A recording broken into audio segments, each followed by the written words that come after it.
fokus ektopik di salah satu atrium, sehingga dia akan mengganggu kelistrikan jantung, sehingga nanti akan bikin atriumnya itu bisa berkontraksi berkali-kali, sehingga kita sebut dengan flutter. Nah, biasanya bikin atrial rate-nya 250 sampai 350 beat per menit. Tapi kalau kita lihat di sini, jarak antara R ke R itu normal, alias sama, bukan normal, tapi sama, alias reguler. Jadi atrial flutter ini kita katakan dia adalah aritmia yang reguler, karena jarak R ke R-nya itu selalu sama. Tapi karena ada fokus ektopik tadi, gelombang P-nya itu bisa muncul berkali-kali setiap satu kompleks QRS. Terus ada lagi namanya atrial fibrilasi. Kalau atrial fibrilasi itu terjadi ketika terlalu banyak fokus ektopik di permukaan atrium. Nah, sehingga nanti atrium itu jadi bingung, dia harus kontraksi itu ikut irama dari fokus yang mana. Nah, karena dia bingung, akibatnya tidak terjadi kontraksi. Yang terjadi adalah cuma fibrilasi atau bergetar. Nah, sehingga kalau kita lihat, karena ventrikelnya tidak kontraksi dengan benar, maka tidak ada gelombang P yang bisa kita pastikan. Jadi gelombang P-nya nggak jelas. Dan kalau kita lihat di sini juga jarak antara R ke R-nya juga tidak reguler. Sehingga irama atrial fibrilasi ini kita sebut dengan irama yang irreguler. Terus ada lagi namanya irama PSVT atau paroxysmal supraventricular tachycardia. Ada banyak pembagiannya, ada AVRT, ada AVNRT, ada atrial tachycardia, tapi kita nggak usah ngebedain itu. Dimana kalau untuk PSVT ini, iramanya ciri khasnya adalah gelombang P-nya itu sulit dinilai, sulit dikenali. Nah, kalau kita lihat di sini, nah ini adalah gambaran pasien dengan PSVT. Jadi ini normal, jadi ini heart rate-nya masih normal. Nah, di sini mulai terjadi PSVT-nya. Jadi mulai terjadilah SVT-nya di sini. Nah, lihat di sini jadi cepat irama jantungnya. Nah, kemudian kalau kita lihat sekilas, ini memang mirip dengan sinus takikardi.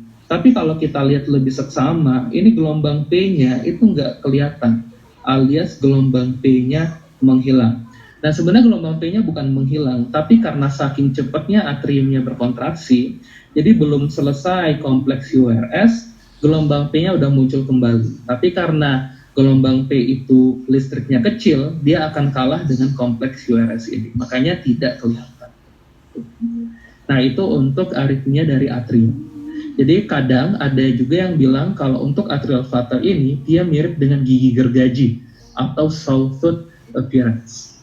Nah, sekarang ventricle. Kalau ventricle kita bagi dua, ada yang reguler atau monomorfik, bentuknya sama semua. Ada yang irregular atau polymorphic, jadi bentuknya berubah-ubah. Kalau ini kebetulan contohnya adalah dia berbentuk seperti amplitudo, jadi makin lama makin besar, kemudian nanti kecil lagi. Atau yang dikenal dengan nama torsa de Pointes atau torsades de Pointes. Jadi salah satu contoh dari VT polymorphic itu adalah torsa de Pointes. Nah, penyebabnya sama, mirip dengan atrial flutter dan fibrilasi tadi. Kalau dia VT monomorphic, berarti ada single spot fokus ektopik pada ventricle. Tapi kalau dia VT polymorphic, berarti ada multiple fokus ektopik di ventricle-nya. Sedangkan nanti ada lagi yang disebut dengan ventricular fibrilasi. Nah, kalau ventricular fibrilasi itu berarti ventrikelnya tidak berkontraksi. Dia cuma bergetar saja, dan itu bisa terjadi nanti sebagai kelanjutan dari VT polymorphic. Nah, kalau ventrikelnya tidak berkontraksi, maka gambaran yang kita temukan seperti ini. Jadi, lihat ini normal. Nah, di sini mulai terjadi ventricular fibrilasi. Jadi, nggak jelas irama P yang mana, kompleks QRS yang mana. Jadi, seperti sandi rumput. Nah, pada VF, karena ventrikelnya cuma bergetar saja, tentu tidak ada darah yang diejeksikan keluar. Sehingga rata-rata pasien VF adalah pasien henti jantung. Jadi nggak ada nadi. Habis ini ada pertanyaan? Terus mau nanya, kalau yang PSVT itu reguler apa irregular, dok? PSVT masih kita kategorikan reguler. Reguler, oh iya. Iya. Dokter mau tanya? Iya.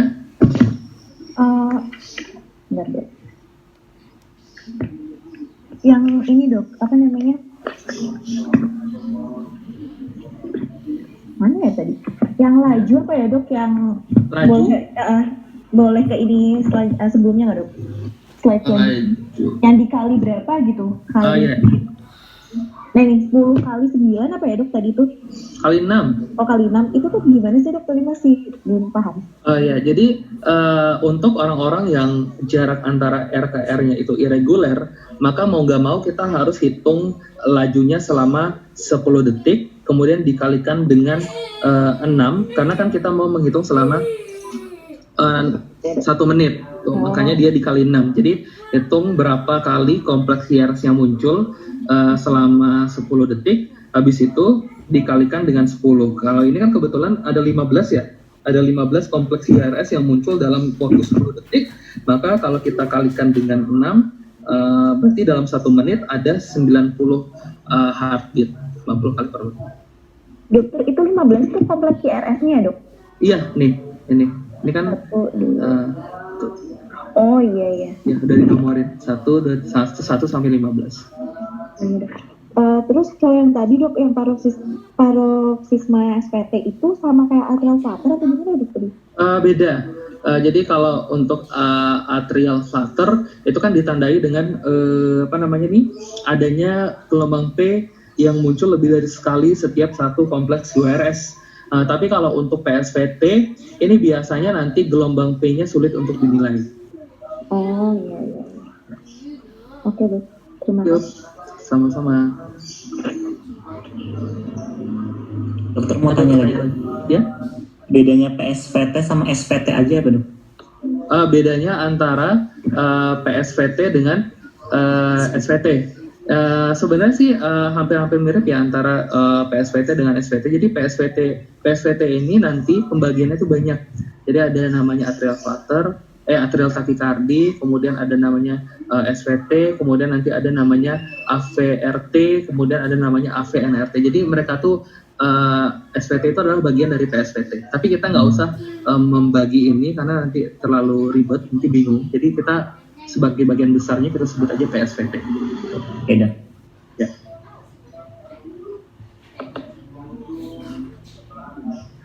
Oke. Ada pertanyaan?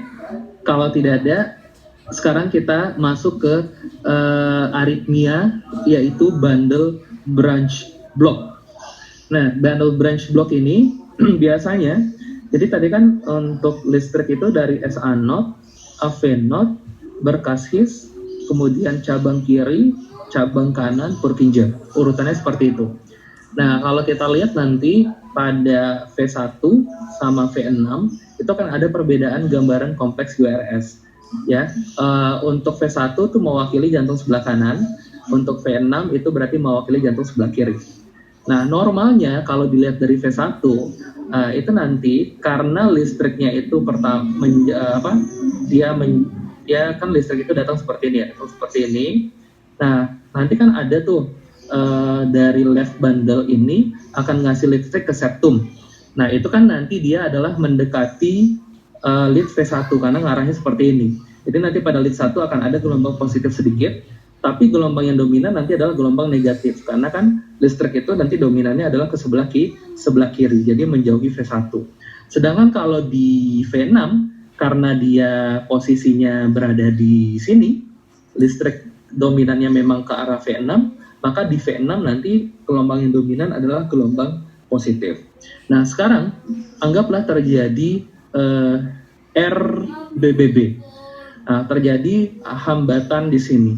Nah, listrik dari dari SA node ke AV node seperti biasa turun. Nah, kemudian tadi tugas untuk depolarisasi septum itu kan adalah dari si ventricle dari left bundle branch. Jadi dari sebelah kiri ini. Sehingga kalau kita lihat di V1 karena dia ke sini arahnya, berarti kan dia mendekati V1. Berarti di V1 akan ada gelombang positif dulu ke atas sedikit. Nah, setelah itu baru nanti listrik bakal menuju ke masing-masing ventricle. Jadi bakal menuju ke ventricle sebelah kiri, bakal menuju ke ventricle sebelah kanan. Tapi sekarang masalahnya ada blok di ventricle sebelah kanan. Sehingga yang akan berkontraksi terlebih dahulu adalah ventricle sebelah kiri. kontraksi dari ventricle. Jadi yang ini menandakan kontraksi ventricle sebelah kirinya, yang ini berarti menandakan ventricle sebelah kanannya. Begitu juga nanti kalau terjadi LBBB. Kalau pada LBBB nanti, kita lihat nanti bisa di V6. Nah, normalnya adalah listrik dataan. Nah, kemudian nanti secara normal si septum ini kan dia dikasih listrik oleh left bundle branch. Tapi karena ada blok di situ, maka yang memberikan listrik adalah dari sebelah kanan. Jadi diambil alih oleh sebelah kanan, sehingga nanti depolarisasi septum berlangsung ke sebelah sini. Nah, ini kan mendekati V6, maka nanti di V6 kita bisa ngelihat gelombang positif ke atas. Nah, setelah itu harusnya kan ventricle-nya berkontraksi, dua-duanya barengan. Nah, tapi karena di sini ada blok di sebelah sebelah kiri ada blok, maka yang berkontraksi adalah sebelah kanan dulu. Sebelah kanan dulu kontraksi. Nah, kalau dilihat dari V6 itu kan menjauhi V6, maka nanti akan ada gelombang awalnya positif seperti ini itu turun ke bawah, gelombang negatif. Nah, setelah itu nanti baru kontraksinya disebarkan ke sebelah kiri, sehingga nanti akan ada gelombang positif lagi, turun lagi. Nah, gelombang ini nanti kalau dilihat di V6 berarti menandakan bahwa ventricle kirinya itu terlambat berkontraksi, yang menandakan bahwa telah terjadi left bundle branch block. Nah, itu adalah gambaran dari RBBB dan LBBB. Nah, biar gampang dibikin orang suatu singkatan. Jadi di V1 pada RBBB itu kan mirip huruf M, di V6 nanti kalau dianalisa EKG-nya mirip huruf W. Sebenarnya nggak mirip huruf W, tapi dipaksa mirip huruf W. Dan karena ini adalah RBBB, taruh R-nya di tengah, M-nya di sini, W-nya di sini, jadi singkatannya MEROW. Jadi untuk RBBB singkatannya itu MEROW, jadi seperti huruf M di V1. Atau ada juga yang bilang RSR aksen ini polanya itu kayak seperti kuping kelinci. Jadi kalau dia bilang rabbit ears di V1 berarti dia ke arah RBBB. Sedangkan kalau untuk LBBB, kalau kita lihat V1-nya mirip huruf W, sebenarnya nggak terlalu mirip huruf W. Kemudian di V6-nya mirip huruf M, dan karena dia LBBB, taruh L-nya di tengah. Jadi singkatannya adalah William. Jadi singkatan untuk RBBB dan LBBB ini adalah Merrow and William. Jadi lihat aja RSR aksennya atau pola huruf M-nya itu berada di V berapa. Kalau di V1 berarti dia RBBB, kalau di V6 berarti dia LBBB. Ada pertanyaan sampai sini?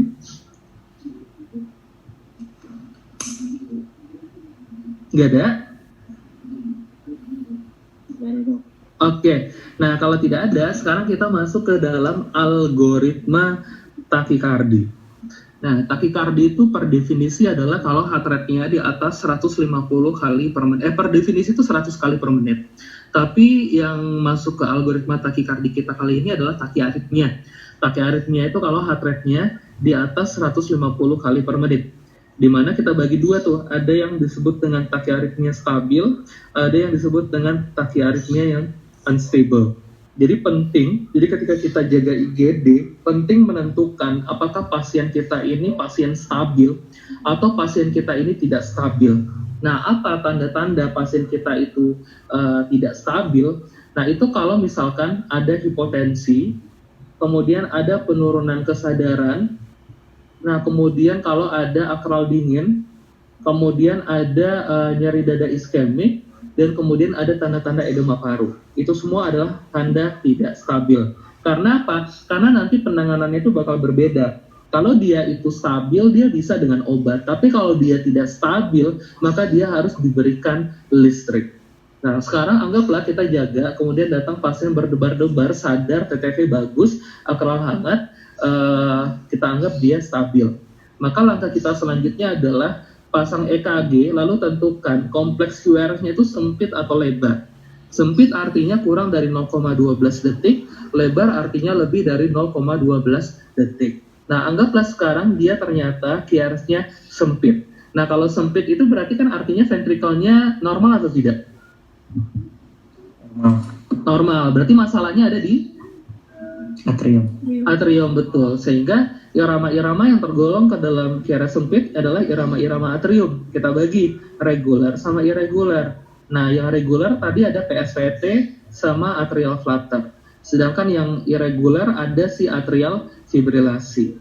Begitu juga dengan yang QRS lebar. Kita bagi dua, reguler dan irregular. Regular tadi ada si VT monomorfik, sedangkan yang irregular ada si VT polymorfik, atau kalau dia seperti ini namanya torsa de Pointes.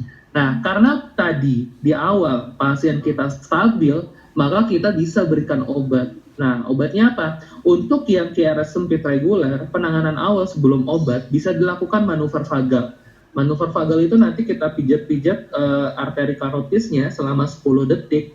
Kemudian nanti kita lihat apakah heart rate-nya turun. Karena dengan pemijatan di arteri karotis ini, kita bisa merangsang baroreseptornya sehingga nanti bisa diturunkan heart rate-nya. Nah, manuver vagal itu bisa dilakukan 2 kali. Kalau 2 kali tidak ada perbaikan, baru berikan obat. Atau dia ternyata tidak bisa dilakukan manuver vagal. Misal dia punya riwayat stroke sebelumnya, atau pas kita auskultasi ada bruit. Kalau ada bruit itu kan ada turbulensi, artinya takutnya itu ada sumbatan. Kalau kita pijat-pijat, nanti sumbatannya lepas masuk ke otak, pasiennya bisa stroke iskemik. Sehingga kalau dia ada bruit, jangan dilakukan manuver vagal. Pakainya apa? Pakainya biasanya itu adenosin. Adenosin 6 mg dosis pertama, bisa diulang jadi 12 mg, bisa diulang lagi jadi 12 mg. Tapi kalau misalkan tidak berhenti juga, alternatif nanti bisa dengan calcium channel blocker atau pakai obat golongan beta blocker. Nah, itu untuk yang reguler sempit. Irregular sempit biasanya kalau atrial fibrilasi tidak efektif dengan vagal manuver. Sehingga kalau untuk atrial fibrilasi langsung obat. Pakai CCB yang non dihidro kayak diltiazem, verapamil, atau untuk pasien-pasien yang atrial fibrilasi tapi ada tanda kongestinya, kita bisa juga berikan digoxin. Kira-kira tuh pasien apa yang atrial fibrilasi kemudian ada tanda kongesti?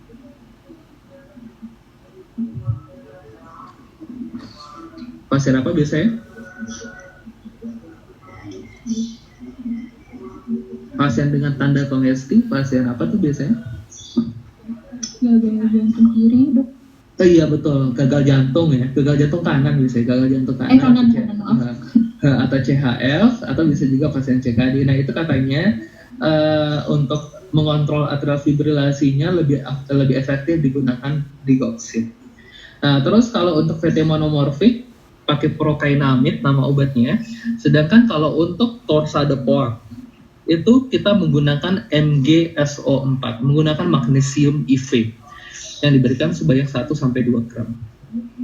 Jadi mau nggak mau tuh harus dihafalin ya pilihan obatnya apa aja untuk QRS sempit, reguler, irregular, dan pilihan obatnya apa aja untuk QRS lebar, reguler, dan irregular. Sampai sini ada pertanyaan?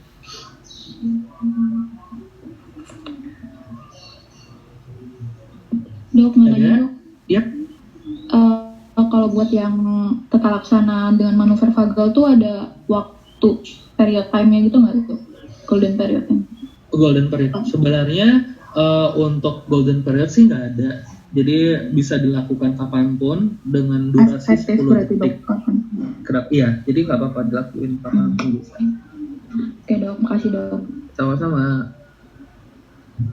Ada pertanyaan lagi? Oke, kalau tidak ada, sekarang kita masuk ke gimana kalau tadi yang datang adalah pasien yang tidak stabil, alias dia debar-debar, kemudian udah mulai ngantuk-ngantuk atau penurunan kesadaran atau akralnya dingin. Kalau dia tidak stabil, maka penanganan kita tuh nggak bisa lagi dengan obat. Pembagian iramanya sama, sempit, lebar. Sempit ada regular, irregular, lebar juga sama ada regular, irregular, terus juga sama PSVT, atrial flutter, atrial fibrilasi. Kalau yang lebar ada VT monomorfik dan ada torsa de Pointes. Nah, yang membedakan dia dengan stabil tadi adalah penanganannya. Tidak stabil itu ditangani dengan listrik. Nah, metode pemberian listriknya itu rata-rata adalah dengan kardioversi. Kardioversi untuk yang sempit regular, irregular juga sama kardioversi, lebar regular juga sama kardioversi. Cuma untuk yang lebar irregular kita lakukan defibrilasi. Nah, sekarang timbul pertanyaan, apa beda antara defibrilasi dan kardioversi? Beda yang pertama adalah, kalau defibrilasi itu kita langsung memberikan dosis maksimal dari alat itu. Jadi kalau misalkan alatnya tipenya monofasik, langsung kasih 360 Joule, atau kalau alatnya tipenya bifasik, langsung kasih 200 Joule. Jadi bedanya adalah pada dosisnya. Jadi pada defib langsung dosis maksimal. Sedangkan kalau pada kardioversi, dosisnya lihat di sini, dosis titrasi. Jadi masing-masing itu ada dosis awalnya berapa. Untuk yang sempit reguler 50 Joule, start di 50 Joule, di irregular start di 120 dan regular di 100 Joule. Baru nanti bakal kita naikin sesuai dengan respon pasien. Misalkan nih dapat atrial fibrilasi, kita start di 120. Terus ternyata dia belum membaik juga, boleh naikin 130, belum baik juga, naikin 140. Jadi naiknya bertahap. Beda sama defibrilasi yang langsung dosis maksimal. Terus yang kedua, beda antara defib sama kardioversi itu adalah, kalau pada defib kita katakan dia itu unsynchronized. Unsynchronized itu artinya adalah kita langsung kasih shock ke pasien tanpa perlu mensinkronisasikan apapun. Tapi kalau kardioversi itu synchronized. Apa yang tersinkronisasi pada kardioversi? Jadi pada kardioversi itu, pas kita mau ngelakuin kardioversi, misalkan kita udah charging, udah kita kasih, misalkan kita mau start di 50 Joule, kita tekan tombol synchronize yang ada di alat ini. Jadi nanti cari tombol synchronize, nah tekan tombol tersebut. Nah nanti akan muncul garis-garis pas di kompleks QRS dari pasien. Jadi pas EKG ini kan ada EKG-nya nih. Nah di kompleks QRS itu nanti bakal muncul garis-garis. Nah itu karena si alat ini itu mau menyamakan delivery listrik tadi pas kompleks QRS-nya muncul. Jadi ketika kompleks QRS-nya muncul, baru listriknya masuk. Nah itu yang disebut dengan kardioversi. Jadi nanti bedanya adalah ketika kita defib, pas kita tekan tombol shock, itu langsung masuk listriknya. Tapi kalau pada kardioversi, waktu kita tekan tombol shock, itu akan ada delay dulu sepersekian detik, karena si alat ini mau mensinkronisasikan dengan kompleks QRS tadi. Baru nanti pas QRS yang muncul, masuk listriknya. Jadi nanti bakal ada delay dulu sebentar. Nah itu beda antara defib sama kardioversi. Jadi kalau defib itu dosis maksimal langsung, kalau kardioversi itu dosis titrasi, dan yang kedua adalah kalau defib itu dia unsynchronized, dan kalau kardioversi dia synchronized. Oke, sampai sini ada pertanyaan? Mohon maaf dokter, tadi yang kardioversi naiknya berapa ya dok? Naiknya terserah, ada yang naiknya per 10, misalkan awalnya 50, naik 60, naik 70 boleh. Tapi kalau berani bisa juga awalnya 50, naik langsung 80, naik langsung 120 itu bisa juga. Masih dok. Sama-sama. Tapi kalau takut-takut ya naiknya dikit-dikit dulu aja. Iya dok. Oke, ada pertanyaan lagi? Oke, kalau tidak ada, setelah algoritma Taki, kita ke algoritma Brady.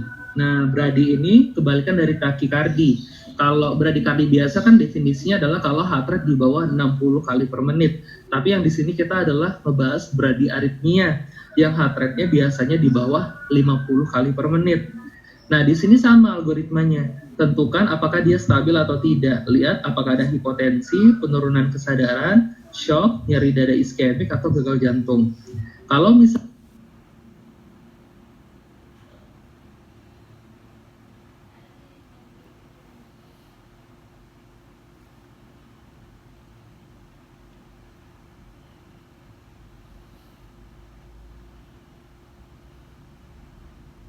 tidak ada, berarti pasiennya itu stabil.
Nah, Vagal itu nanti kita pijat-pijat arteri karotid. hah?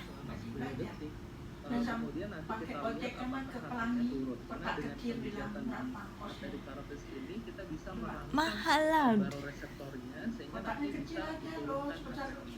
Manuver vagal itu bisa dilakukan 2 kali. Nggak bisa, orang tuh ke sini, udah ke sini ke sana lagi. Sini aja 15, ke sana lagi nanti udah ke berapa lagi?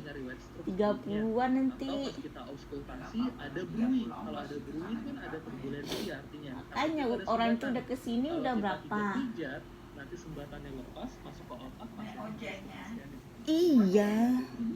jangan dilakukan manuver. Kemana pelangi mana? Pertama bisa diulang menjadi 12 miligram. Enggak, nanti sore aja lah, BT keluar aja lah. Alternatif nanti bisa dikalkulasi secara dokter. Ah, Nah, itu untuk yang reguler sempit. Yang reguler sempit biasanya kalau atrial fibrilasi tidak efektif dengan vagal manuver. Sehingga kalau untuk atrial fibrilasi langsung obat pakai CCJ yang non inhibitory, atau untuk pasien-pasien yang atrial fibrilasi tapi ada tanda kondisinya, kita bisa juga berikan digoxin. Kira-kira tuh pasien apa yang atrial fibrilasi kemudian ada tanda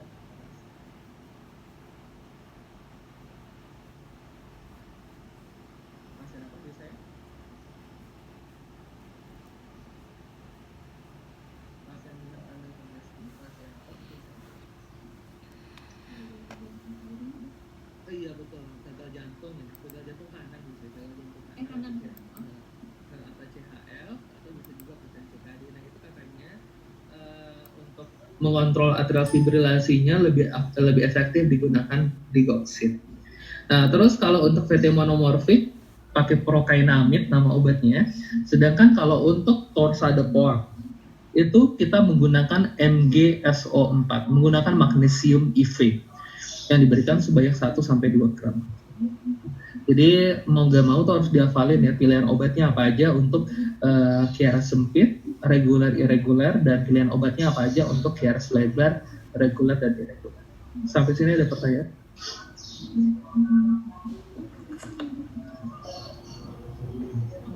Dok, mau nanya dok. Yap. Kalau buat yang tata laksana dengan manuver vagal tuh ada waktu period time-nya gitu nggak tuh? Golden period-nya? Golden period. Sebenarnya untuk golden period sih nggak ada. Jadi bisa dilakukan kapanpun dengan durasi 10 detik. Iya, jadi nggak apa-apa dilakuin kapanpun bisa. Oke dok, makasih dok. Sama-sama. Ada pertanyaan lagi? Oke, kalau tidak ada, sekarang kita masuk ke gimana kalau tadi yang datang adalah pasien yang tidak stabil, alias dia debar-debar, kemudian udah mulai ngantuk-ngantuk atau penurunan kesadaran atau akralnya dingin. Kalau dia tidak stabil, maka penanganan kita tuh nggak bisa lagi dengan obat. Pembagian iramanya sama, sempit, lebar, sempit ada reguler, irregular, lebar juga sama ada reguler, irregular. Terus juga sama PSVT, atrial flutter, atrial fibrilasi. Kalau yang lebar ada VT monomorfik dan ada torsadepois. Nah, yang membedakan dia dengan stabil tadi adalah penanganannya. Tidak stabil itu ditangani dengan listrik. Nah, metode pemberian listriknya itu rata-rata adalah dengan kardioversi. Kardioversi untuk yang sempit reguler, irregular juga sama kardioversi. Lebar reguler juga sama kardioversi. Cuma untuk yang lebar irregular kita lakukan defibrilasi. Nah sekarang timbul pertanyaan, apa beda antara defibrilasi dan kardioversi? Beda yang pertama adalah kalau defibrilasi itu kita langsung memberikan dosis maksimal dari alat itu. Jadi kalau misalkan alatnya tipenya monofasik, langsung kasih 360 joule, atau kalau alatnya tipenya bifasik, langsung kasih 200 joule. Jadi bedanya adalah pada dosisnya. Dia pada defib langsung dosis maksimal. Sedangkan kalau pada kardioversi, dosisnya lihat di sini, dosis titrasi. Jadi masing-masing itu ada dosis awalnya berapa. Untuk yang sempit reguler 50 joule, start di 50 joule, di irregular start di 120 dan regular di 100 joule. Baru nanti bakal kita naikin sesuai dengan respon pasien. Misalkan nih dapat atrial fibrilasi, kita start di 120. Terus ternyata dia belum membaik juga, boleh dinaikin 130. Belum baik juga, naikin 140. Jadi naiknya bertahap. Beda sama defibrilasi yang langsung dosis maksimal. Terus yang kedua, beda antara defib sama kardioversi itu adalah kalau pada defib kita katakan dia itu unsynchronized. Unsynchronized itu artinya adalah kita langsung kasih shock ke pasien tanpa perlu mensinkronisasikan apapun. Tapi kalau kardioversi itu synchronized. Apa yang tersinkronisasi pada kardioversi? Jadi pada kardioversi itu pas kita mau ngelakuin kardioversi, misalkan kita udah charging, udah kita kasih, misalkan kita mau start di 50 joule, kita tekan tombol synchronize yang ada di alat ini. Jadi nanti cari tombol synchronize, nah tekan tombol tersebut. Nah nanti akan muncul garis-garis pas di kompleks QRS dari pasien. Jadi pas EKG ini kan ada EKG-nya nih. Nah di kompleks QRS-nya itu nanti bakal muncul garis-garis. Nah itu karena si alat ini itu mau menyamakan delivery listrik tadi pas kompleks QRS-nya muncul. Jadi ketika kompleks QRS-nya muncul, baru listriknya masuk. Nah, itu yang disebut dengan kardioversi. Jadi nanti bedanya adalah ketika kita defib, pas kita tekan tombol shock, itu langsung masuk listriknya. Tapi kalau pada kardioversi, waktu kita tekan tombol shock, itu akan ada delay dulu sepersekian detik, karena si alat ini mau mensinkronisasikan dengan kompleks QRS tadi. Baru nanti pas QRS-nya muncul, masuk listriknya. Jadi nanti bakal ada delay dulu sebentar. Nah itu beda antara defib sama kardioversi. Jadi kalau defib itu dosis maksimal langsung, kalau kardioversi itu dosis titrasi, dan yang kedua adalah kalau defib itu dia unsynchronized, dan kalau kardioversi dia synchronized. Oke, sampai sini ada pertanyaan? Mohon maaf dokter, tadi yang kardioversi naiknya berapa ya dok? Naiknya terserah, ada yang naiknya per 10, misalkan awalnya 50, naik 60, naik 70 boleh. Tapi kalau berani bisa juga awalnya 50, naik langsung 80, naik langsung 120 itu bisa juga. Masih dok. Sama-sama. Tapi kalau takut-takut ya naiknya dikit-dikit dulu aja. Iya dok. Oke, ada pertanyaan lagi? Oke, kalau tidak ada, setelah algoritma Taki, kita ke algoritma Brady. Nah, Brady ini kebalikan dari takikardi. Kalau bradikardi biasa kan definisinya adalah kalau heart rate di bawah 60 kali per menit. Tapi yang di sini kita adalah membahas bradyaritmia, yang heart rate-nya biasanya di bawah 50 kali per menit. Nah, di sini sama algoritmanya. Tentukan apakah dia stabil atau tidak. Lihat apakah ada hipotensi, penurunan kesadaran, shock, nyeri dada iskemik, atau gagal jantung. Kalau misalkan tidak ada, berarti pasiennya itu stabil. Kalau stabil, monitoring dan observasi saja. Tapi kalau pasiennya tidak stabil, jadi ada hipotensi, ada shock dan lain-lain, maka berikan obat yaitu atropin IV. Jadi obatnya sulfas atropin. Nah nanti kalau dengan sulfas atropin belum ada perbaikan, padahal kita udah ulang tiap 3-5 menit maksimal 3 mg, maka lakukanlah pemasangan pacemaker transkutan dulu. Kalau pacemaker transkutan sebenarnya gampang masangnya. Jadi alatnya ini juga. Jadi alat ini itu bisa sebagai monitor, bisa sebagai alat defibrilasi, bisa sebagai alat kardioversi, bisa juga sebagai pacemaker. Jadi nanti tinggal ganti aja padnya, ubah ke mode pacemaker. Nah, kita bisa pasang transcutaneous pacing. Tapi nanti kalau misalkan dengan transcutaneous pacing belum ada perbaikan, bisa kasih obat dopamin atau epinefrin. Nah, tapi kalau misalkan belum efektif juga, rujuk, sebenarnya harus dirujuk, kemudian nanti baru oleh dokter kardio bakal dipasang transvenous pacing. Nah, sekarang irama yang termasuk bradikardi itu tidak sebanyak irama takikardi tadi. Biasanya didominasi oleh irama-irama AV block, atau bisa juga LBBB atau RBBB, tapi biasanya AV block. Nah, AV block itu kita bagi menjadi 3. Ada derajat 1, derajat 2, derajat 3. Nah, apa bedanya? Kalau derajat 1 ditandai dengan PR intervalnya memanjang, lebih dari 0,2 detik. Jadi, PR intervalnya kalau kita lihat di sini, nah itu jauh sekali, lebih dari 0,2 detik. Tapi lihat, jaraknya ini sama semua. Jadi ini sama, dengan yang ini sama, dengan yang ini sama, dengan yang ini sama, dengan yang ini sama. Jadi artinya ada PR interval yang memanjang, tapi konstan.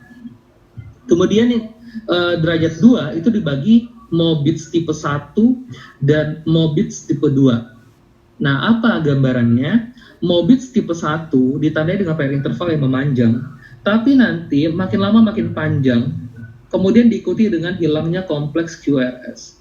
Jadi lihat, jadi ini PR interval awal, kemudian dia makin panjang, kemudian makin panjang lagi, dan di sini QRS-nya hilang. Nah, itu adalah Mobitz 1. Kalau Mobitz 2 sama, ditandai juga dengan PR interval memanjang, atau normal juga bisa. Jadi PR intervalnya itu konstan, seperti biasa. Tapi tiba-tiba saja nanti kompleks QRS-nya hilang. Jadi bedanya adalah antara Mobitz 1 dan 2. Kalau Mobitz 1 itu udah ada aba-abanya, jadi makin lama makin panjang kemudian hilang. Tapi kalau Mobitz 2 tiba-tiba saja kompleks QRS-nya hilang. Terus untuk derajat 3, nah derajat 3 ini kalau AV block itu bisa terjadi setinggi nodus AV ini, bisa terjadi setinggi berkas His. Nah, semakin tinggi derajat AV blocknya biasa terjadinya di berkas His. Kalau terjadi di AV node itu biasa masih ringan, tapi kalau udah di berkas His biasa udah berat. Biasa kalau derajat Mobitz 2, derajat 3 itu sudah di sini. Nah, sekarang ada namanya derajat 3 atau kadang disebut juga dengan total AV block. Nah, kenapa disebut dengan AV block total? Karena kalau kita lihat pada Mobitz 3 itu terjadi blok total di sini. Sehingga akibatnya apa? Terjadi perbedaan pusat komando kontraksi atrium dengan pusat komando kontraksi dari ventricle. Karena di sini impuls dari SA node tidak ada yang bisa masuk ke ventricle, maka nanti atriumnya akan kontraksi sendiri. Kemudian ventricle-nya akan kontraksi sendiri juga. Sehingga nanti akan ada perbedaan ritme antara atrium dan ventricle. Jadi kalau kita lihat gambaran di sini pada total AV block, lihat di sini. Nah, ini nggak teratur antara gelombang P dan gelombang QRS-nya. Kemudian di sini kan durasinya memanjang. Dia bradikardi. Nah, kalau pertama kali kita lihat ini, mungkin kita akan bingung. Nah, coba kita cocokin dengan AV block derajat 1. Kalau derajat 1 kan nggak cocok. Derajat 2 juga tidak cocok. Derajat 3 juga enggak. Nah, kalau 1, 2 enggak masuk, coba pikirkan dia AV block derajat 3. Nah, bagaimana cara mengkonfirmasinya? Pada AV block derajat 3, P ke P sama, Q ke Q sama. Karena kan tadi pada dasarnya adalah mereka terpisah ya, antara atrium sama ventricle. Jadi kontraksi ventricle sendiri, kontraksi atrium sendiri. Jadi P ke P akan sama jaraknya. Jadi P ke P ini jaraknya sama, tapi ke Q juga jaraknya sama, karena mereka terpisah, ventricle ke ventricle sama, atrium ke atrium sama. Sampai sini ada pertanyaan?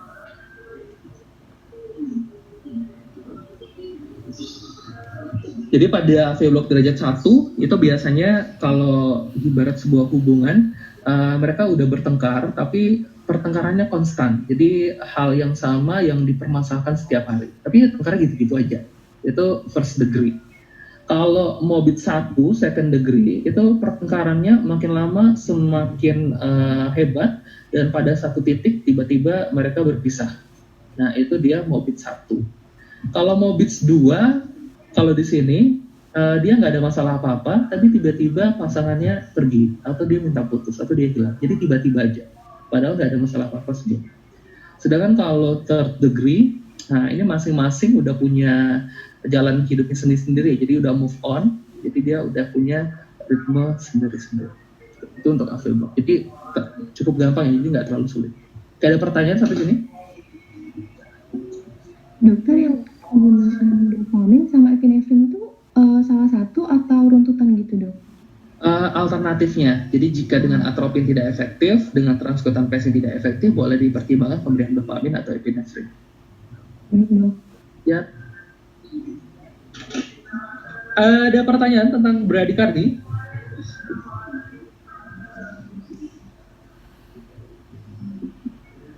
Tidak ada. Kalau tidak ada, nah sekarang kita lanjutkan ke henti jantung. Nah, henti jantung ini jantungnya berhenti. Jantungnya berhenti. Nah, algoritma henti jantung yang pertama adalah pertama cek dulu kesadaran dari si pasiennya. Nah, cek kesadaran gimana caranya? Panggil respon. Betul, jadi panggil Pak, Bu, kemudian kalau nggak bangun coba dirangsang nyeri atau dipukul-pukul. Nah, kalau memang dia tidak sadar, maka kita aktifkan emergency medical service. Kalau kita lagi di luar atau di jalan, kita telepon nanti 119, kalau Indonesia 119 ya. Kemudian kalau di rumah sakit berarti kita aktifkan code blue. Nah, setelah itu cek nadi pasien, cek nadi itu paling lama 10 detik. Jadi kalau tidak ada nadi atau kita ragu-ragu ini ada nadi atau tidak, anggap tidak ada nadi, start RJP segera. 30:2, push hard and fast, biarkan dadanya mengembang dengan sempurna dan minimal interruption. Jadi jangan banyak berhenti-berhenti. Lalu habis itu kasih oksigen, kemudian pasang monitor. Jadi tadi bantuan yang kita telepon pasti datang, kemudian bawa troli atau bawa oksigen, bawa monitor.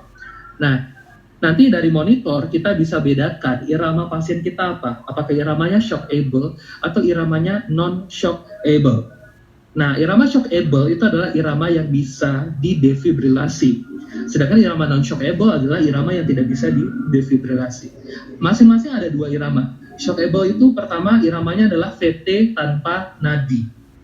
Kenapa VT tanpa nadi ditulis? Kenapa nggak nulisnya VT aja? Ada VT dengan nadi. Betul, karena ada VT dengan nadi. Kalau VT dengan nadi, berarti algoritmanya algoritma apa? Pakai aritmia.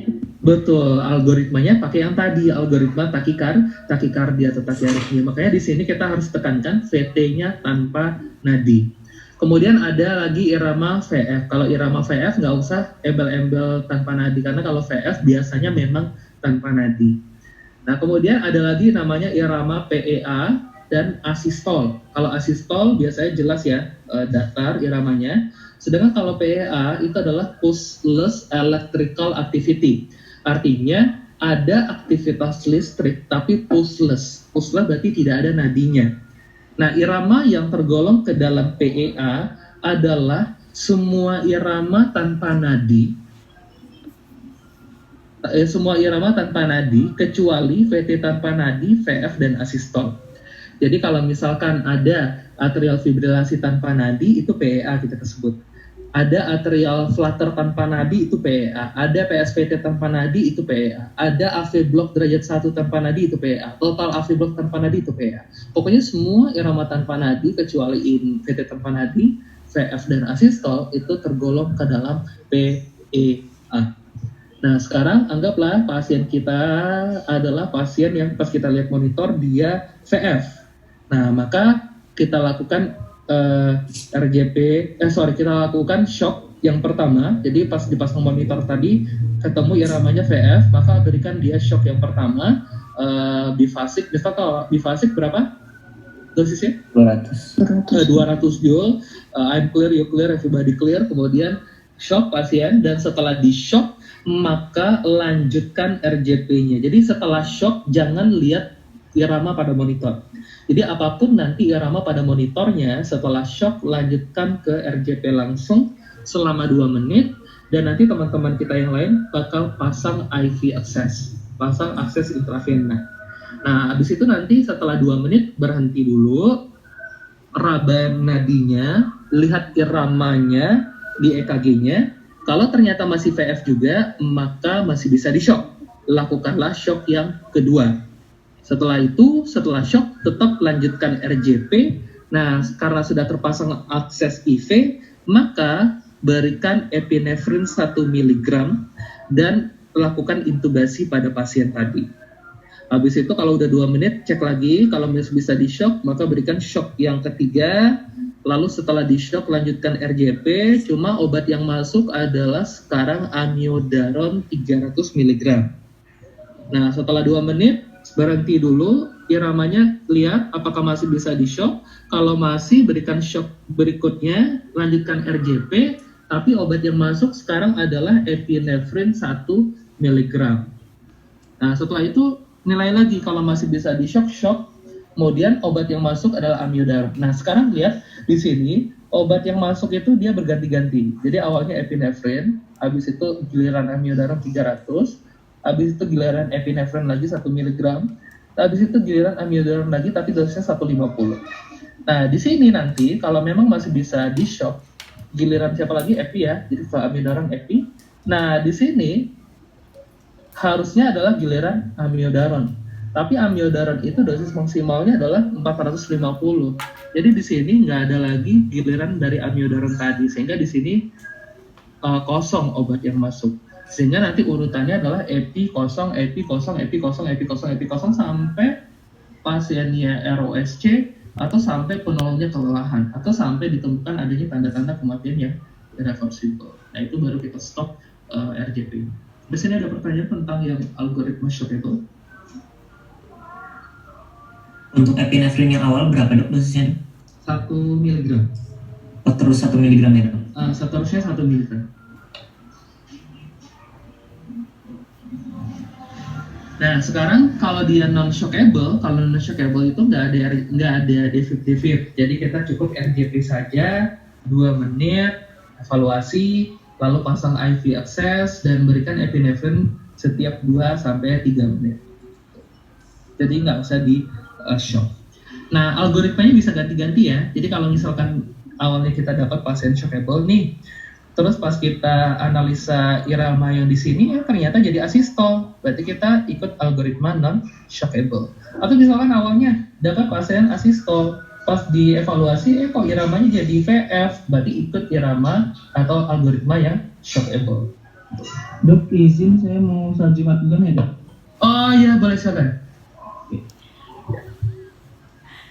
Dokter mau tanya lagi ya dok?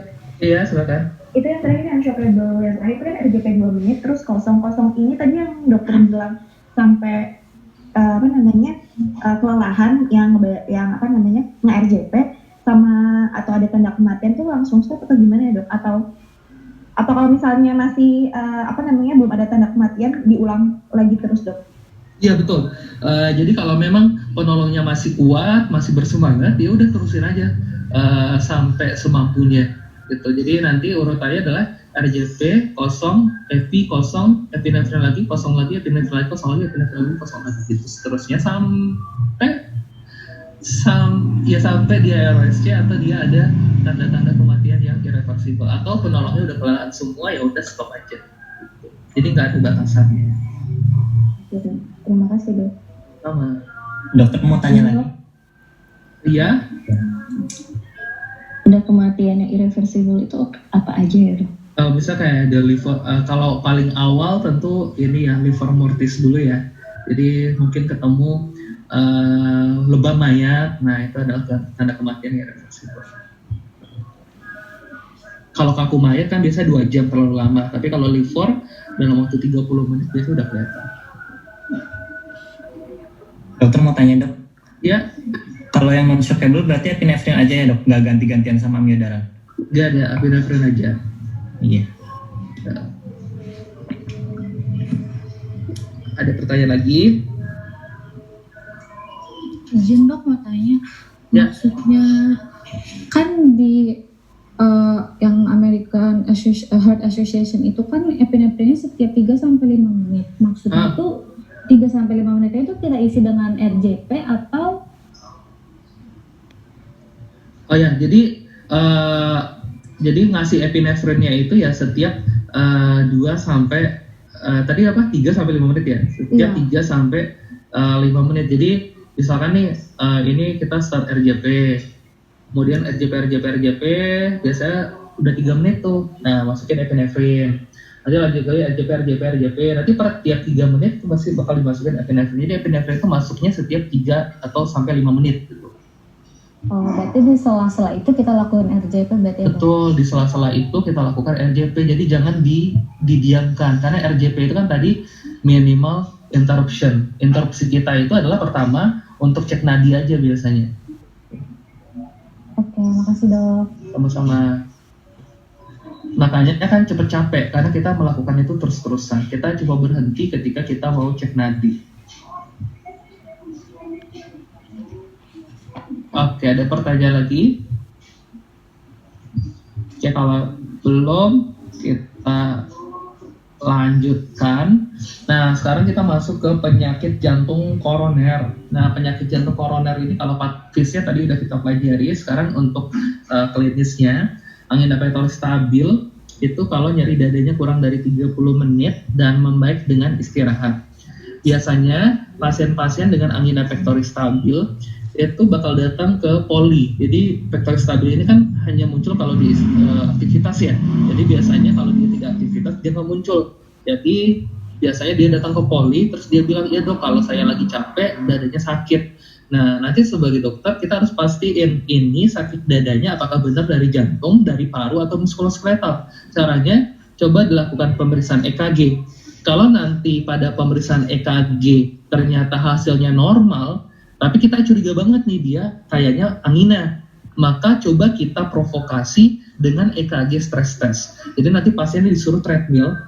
Nah, kemudian nanti kita lihat ada nggak perubahan pada EKG-nya. Kalau dia memang ada angina, biasanya itu muncul tanda-tanda iskemik pada gambaran EKG-nya. Jadi untuk penunjangnya bisa dilakukan EKG stress test.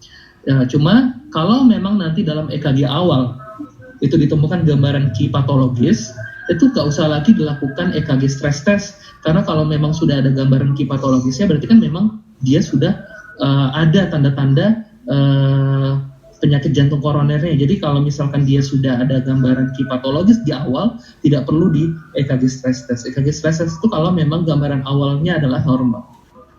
Nah, terus kita masuk ke sindrom koroner akut. Kalau sindrom koroner akut itu kita bagi dua, NST-ACS dan ST-ACS. Non-ST elevasi acute coronary syndrome dan ST elevasi acute coronary syndrome. Dibagi dua tuh. Ada UAP dan ada NSTEMI. UAP itu unstable angina pectoris, NSTEMI non-ST elevasi, STEMI ST elevasi. Bedanya kalau untuk UAP dan NSTEMI biasanya EKG-nya itu ST depresi, tapi kalau udah ST elevasi berarti dia gambarannya adalah gambaran STEMI. Kemudian bisa juga dilihat dari enzim jantung yang mengalami kenaikan. Nah, kalau pada UAP biasanya enzim jantungnya normal. Tapi kalau pada NSTEMI, enzim jantungnya udah mulai naik. Nah, bedanya di situ. Nah, terus ini adalah marker dari penyakit jantung koroner. Jadi kalau misalkan terjadi kematian otot jantung, nah ini nanti bisa naik di dalam darah. Nah, di situ ada mioglobin, ada CKMB, ada troponin. Nah, ini terbalik. Jadi nanti yang paling awal naik itu adalah biasanya tuh start dari mioglobin dulu. Jadi mioglobin itu onsetnya tuh biasanya adalah sekitar 2 jam, kemudian bisa bertahan selama 1 hari, kemudian nanti bakal diikuti oleh CKMB, kreatinin kinase MB, 3-4 jam onsetnya, dan akan bertahan selama 2 hari, dan nanti yang akan paling terlambat naik adalah biasanya troponin, tapi dia bisa bertahan hingga 2 minggu, jadi paling lama, dan memang yang paling bagus sebagai marker dari serangan jantungnya itu adalah troponin, karena paling spesifik. Nah, di sini kita juga harus bisa membedakan bagian mana yang mengalami infak dari jantung dan arteri koroner mana yang terlibat. Nah, ini adalah arteri koroner, di mana dia cabang dari aorta. Nah, ini adalah left anterior descent artery atau disingkat LAD. Nah, yang ke samping ini adalah namanya LCX atau left circumflex artery, dan yang sebelah kanan ini kemudian ke belakang namanya adalah RCA, right coronary artery. Nah, sekarang lead EKG itu posisinya kan sesuai dengan anatomi jantung, di mana lead V1, V2 itu daerah yang kuning ini atau daerah septal. Nah, itu V1, V2. Nah, kemudian kalau daerah anterior itu lead V3 sama V4. Nah, ini anterior.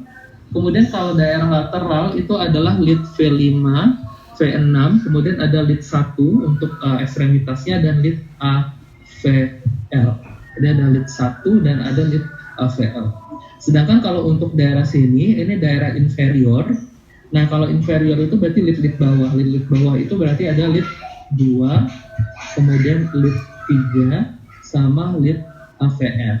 Nah, jadi kalau nanti daerah septal mengalami ST elevasi atau ST depresi, V1, V2 biasanya nanti naik. Nah, itu sumbatannya ada di LAD, jadi septal LAD. Nah, terus juga kalau misalkan di anterior itu terjadi oklusi atau terjadi infark, maka akan ada ST elevasi di V3, V4, dan yang tersumbat juga sama, biasanya adalah LAD juga. Nah, sedangkan kalau misalkan nanti akan ada ST elevasi V5, V6, 1 AVL, berarti dia infark daerah lateral, dan kalau daerah lateral itu diperdarahi oleh LCR, sehingga sumbatannya kemungkinan adalah di circumflex arteri. Sedangkan kalau misalkan terjadi ST elevasi di 2-3 AVL, berarti dia infark inferior, sehingga nanti arteri yang teroklusi itu biasanya adalah right coronary artery. Sampai sini ada pertanyaan? Dokter mau tanya dok, untuk troponin kan ada troponin I sama troponin T, itu kita cek dua-duanya atau kalau misalkan salah satu itu pilih yang mana ya dok? Nah, biasanya sih tidak ada yang lebih superior antara keduanya, tapi biasanya sih yang paling umum dicek adalah troponin T, yang paling sering dicek adalah troponin T. Tapi kalau antara keduanya sebenarnya nggak ada yang lebih dominan siapa, jadi sama-sama aja. Tapi alat pemeriksaan yang paling umum dijumpai itu adalah untuk troponin T. Ada pertanyaan lagi?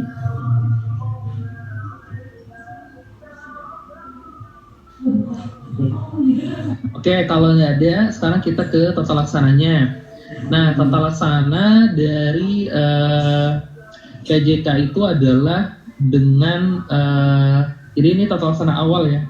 Jadi ketika kita dapat pasien mengeluh nyeri dada angina, maka tata laksana awal kita tuh oksigen dulu, tapi itu hanya diberikan kalau saturasi oksigennya kurang dari 94% atau ada sebagian sumber yang bilang kurang dari 92%. Tapi kalau lebih dari itu tidak dianjurkan. Kenapa tidak dianjurkan? Karena katanya kalau pasien saturasi oksigennya bagus dan ditambah suplementasi oksigen, maka nanti oksigen tadi bakal berubah jadi radikal bebas dan dapat memperluas daerah infark, sehingga tidak dianjurkan kalau saturasinya masih bagus. Lalu pengobatan yang kedua kita berikan aspirin. Aspirin itu biasanya kita loading dose 320 mg, berarti 4 kali 80 ml, jadi 4 tablet. Jadi biasa 4 tablet punya. Karena kenapa kita lebih dahulukan aspirin? Karena aspirin ini dia mencegah agregasi dari platelet. Tadi kan salah satu patofisiologinya adanya ruptur plat. Kemudian plat ini memanggil platelet, kemudian sumbatannya nanti bisa total. Nah, kita di sini kasih aspirin biar sumbatannya itu tidak total. Misalkan sumbatan awalnya 80%, tidak jadi 100%. Nah, kenapa kita dulukan aspirin? Karena itu tadi, karena kita tidak mau sumbatannya menjadi total. Baru setelah itu kita hilangkan nyeri dada pasien, yang kita kurangi dengan pemberian ISDN 5 mg sublingual. ISDN ini nanti dia bakal meningkatkan kadar nitrit oksida sehingga terjadi vasodilatasi pembuluh darah, terutama venodilatasi, sehingga kalau nanti pembuluh darah vena itu dilatasi, maka aliran darah balik ke jantung akan berkurang, sehingga akan mengurangi preload jantung, otomatis akan mengurangi beban jantung, sehingga nanti beban jantung dapat berkurang, mismatch oksigen berkurang, sehingga nanti gejala anginanya bisa berkurang. Tapi hati-hati pemberian ISDN itu kalau tekanan darah pasiennya rendah, terutama kalau sistolnya di bawah 90, karena tadi kan dia meningkatkan nitrit oksida dan bikin vasodilatasi. Kalau tensi udah rendah, nanti bisa makin rendah lagi. Makanya hati-hati kalau tekanan darah di bawah 90. Dan hati-hati juga kalau misalkan pasien ada riwayat minum sildenafil. Karena sildenafil itu juga meningkatkan kadar nitrit oksida, dan kalau ada obat dengan cara kerja sama, maka nanti efek sampingnya akan semakin besar risiko terjadinya. Jadi nanti pasiennya bisa hipotensi berat. Makanya tanyakan dulu apakah pasien punya riwayat konsumsi sildenafil. Sildenafil itu obat apa kira-kira?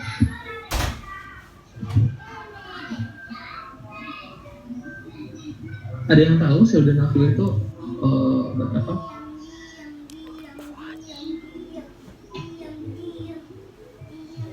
Gak ada? Nggak tahu dong. Gak tahu. Sildenafil itu adalah Viagra. Viagra itu obat apa? Obat biar kuat. Betul. Jadi sildenafil itu Viagra. Jadi tanya ke bapaknya, Pak, bapak ada minum obat kulit nggak Pak dalam 24 jam terakhir? Karena takutnya nanti dikasih SDN kalau dia ada riwayat jadi makin hipotensi. Lalu bisa ditambahkan clopidogrel. Clopidogrel ini fungsinya sama kayak aspirin, menghalangi agregasi platelet juga. Dan kalau memang nanti nyeri dadanya tidak terkontrol dengan ISDN, bisa ditambahkan morfin. Nah, nanti kita EKG 12 lead, lalu kita lihat apakah dia ke arah STEMI atau non-STEMI atau UAP. Jika dia STEMI, maka tata laksana yang dapat kita berikan adalah antara fibrinolitik atau PCI, percutaneous coronary intervention. Jadi dimasukin kateter, kemudian nanti dihilangkan sumbatannya.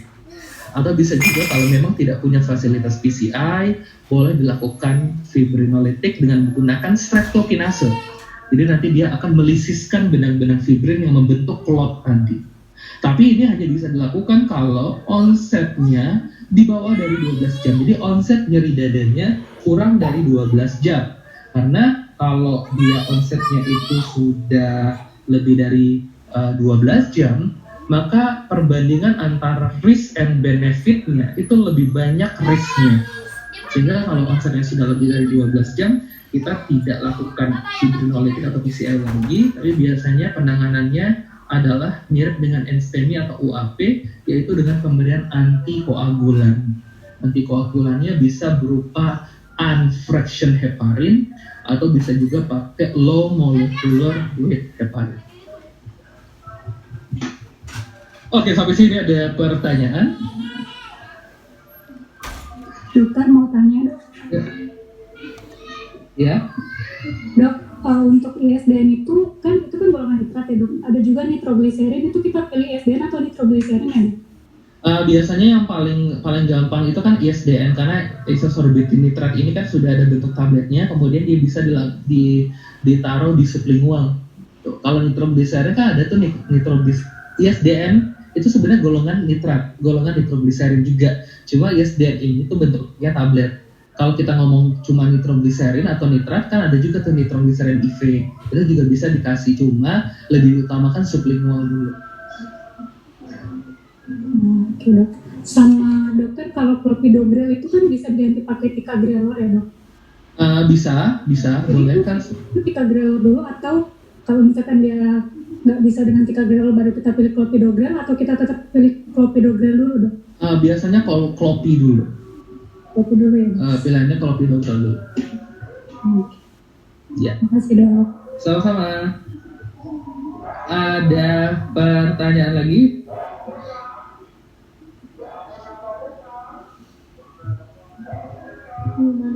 Belum ada, oke. Kalau belum ada, kita akan lanjutkan ke CHF.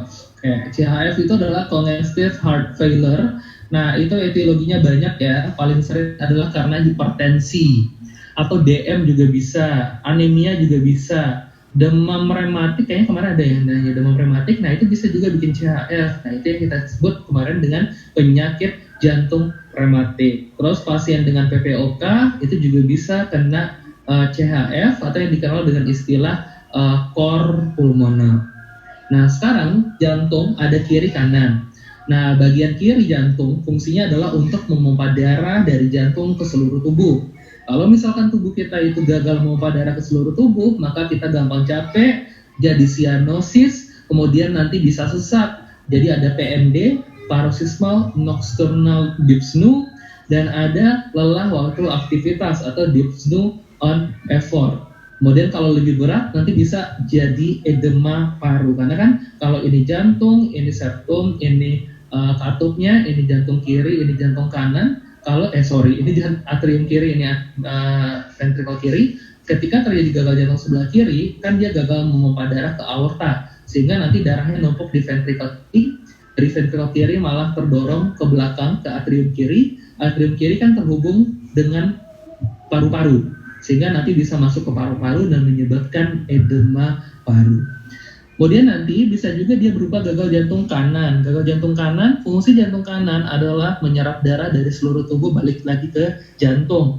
Sehingga kalau dia gagal, maka darah itu akan numpuk numpuk di kaki jadi edema tungkai, numpuk di vulva dan skrotum bisa edema vulva dan skrotum, numpuk di perut jadi asites, dan bisa juga nanti peningkatan JVP. Nah, rata-rata penyebab-penyebab ini menyebabkan gagal jantung sebelah kiri dulu, baru nanti ke gagal jantung sebelah kanan. Tapi khusus untuk cor pulmonal atau karena PPOK atau kelainan parenkim jantung, gagal jantung akan dimulai dari sebelah kanan dulu, baru nanti ke sebelah kiri. Karena pada orang PPOK karena merokok terus, itu kan terjadi vasokonstriksi pembuluh darah yang ada di paru. Nah, jantung kita itu kan perlu memompa darah ke paru-paru, yaitu dari ventrikel sebelah kanan melalui arteri pulmonal. Nah, kalau tekanan di sini tinggi, tentu agar darah bisa didorong masuk ke dalam paru-paru, maka tekanan di ventrikel kanan harus tinggi juga. Caranya gimana? Dengan hipertrofi. Nah, hipertrofi lama-lama nanti menjadi non-fungsional sehingga terjadilah gagal jantung sebelah kanan. Jadi pada cor pulmonal, gagal jantungnya berawal dari kanan dulu baru ke kiri, tapi kalau untuk gagal jantung akibat sebab yang lain, rata-rata dimulai dari sebelah kiri dulu, baru ke sebelah kanan. Nah, sekarang klasifikasi dari gagal jantung tuh bisa ikut AHA. AHA itu dari United Kingdom atau ikut NIHA. NIHA itu klasifikasi dari New York. Di mana kalau AHA itu ada kelas A, kelas B, kelas C, dan kelas D. Kalau NIHA itu ada NIHA 1, 2, 3, dan 4. Nah, kalau AHA kelas A, itu dia baru punya faktor risiko aja. Jadi entah itu DM, entah itu hipertensi, tapi belum ada gejala dan belum ada kelainan struktural.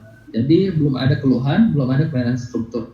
Kemudian ada juga AHA kelas B. Kalau kelas B itu udah ada faktor risiko, udah ada DM, ada hipertensi, kemudian waktu dicek sudah ada kelainan struktur jantung. Misalkan pada gambaran ronsen sudah ada kardiomegali, tapi pasien belum ada keluhan, itu kelas B. Kalau kelas C udah ada keluhan, kalau kelas D sudah ada keluhan yang berat. Sedangkan kalau NIHA itu kita mau ngelihat sesaknya timbul waktu apa. Kalau NIHA kelas 1 dengan aktivitas biasa tidak ada sesak. NIHA kelas 2 aktivitas sedang atau naik turun tangga itu bikin sesak. NIHA 3 aktivitas ringan kayak jalan 20 meter sampai 100 meter sesak, itu NIHA 3. Kalau NIHA 4 nggak ngapa-ngapain, istirahat pun atau duduk atau tidur itu udah bikin sesak, itu NIHA 4. Jadi AHA kelas B sama dengan NIHA kelas 1, AHA kelas C, NIHA kelas 2 dan 3, AHA kelas D, NIHA kelas 4. Pemeriksaan kalau EKG LVH ya biasanya ya, karena didominasi oleh gagal jantung kiri biasanya. Kita akan kelihatan Sokolov Dion kriteria tadi, S di V1 tambah R di V6 lebih dari 35 mm. Nah, di sini contohnya kebetulan dia pakai V2 itu boleh, tingginya 24 ditambah V6 tinggi 27, berarti ini tingginya sekitar 51 ya, 51 berarti lebih dari 35. Kemudian pada laboratorium akan ditemukan peningkatan kadar N-terminal probitype natriuretic peptide atau disingkat NT-proBNP. NT-proBNP ini adalah hormon yang dihasilkan oleh jantung ketika ventrikel kita meregang. Jadi ketika ventrikel itu membesar pada gagal jantung, itu NT-proBNP yang dihasilkan akan banyak, sehingga dia bisa sebagai marker gagal jantung. Lalu pada ronsen torak biasanya kardiotorak ratio-nya lebih dari 50%. Nah, tata laksana kalau dapat pasien CHF, perhatikan apakah ada tanda kongesti atau tidak. Jika dia disertai dengan tanda kongesti, maka harus dikuras dulu kongestinya dengan loop diuretik, yaitu furosemide. Habis itu baru ditambahkan antihipertensi seperti ACE inhibitor atau ARB. Tapi kalau tidak ada, boleh langsung ACE inhibitor atau ARB. Oke, sampai sini ada pertanyaan? Dokter mau tanya, Ya. kalau yang tadi tuh yang gagal jantung kiri itu kan ada PND sama ODE ya dok? Tadi singkatannya apa ya dok? PND paroxysmal nocturnal dyspnea. Kalau DOE dyspnea on E4. Jadi kalau misalnya yang PND tuh kayak sesak di malam hari aja ya dok? Terus kalau Betul, jadi waktu dia tidur tuh dia tiba-tiba terbangun karena sesak. Gitu. Kalau yang ODE dok? DOE, Iya, DOE. dyspnea on effort. Jadi sesak ketika aktivitas. Oh iya, dok. Terima kasih dok. Oke, sama-sama. Ya, masih ada pertanyaan? Kalau nggak ada pertanyaan, kita break dulu ya. Iya. Kita break dulu, mau sholat Jumat sampai Baik, Dok. sampai kira-kira 12.30. Nanti kita mulai lagi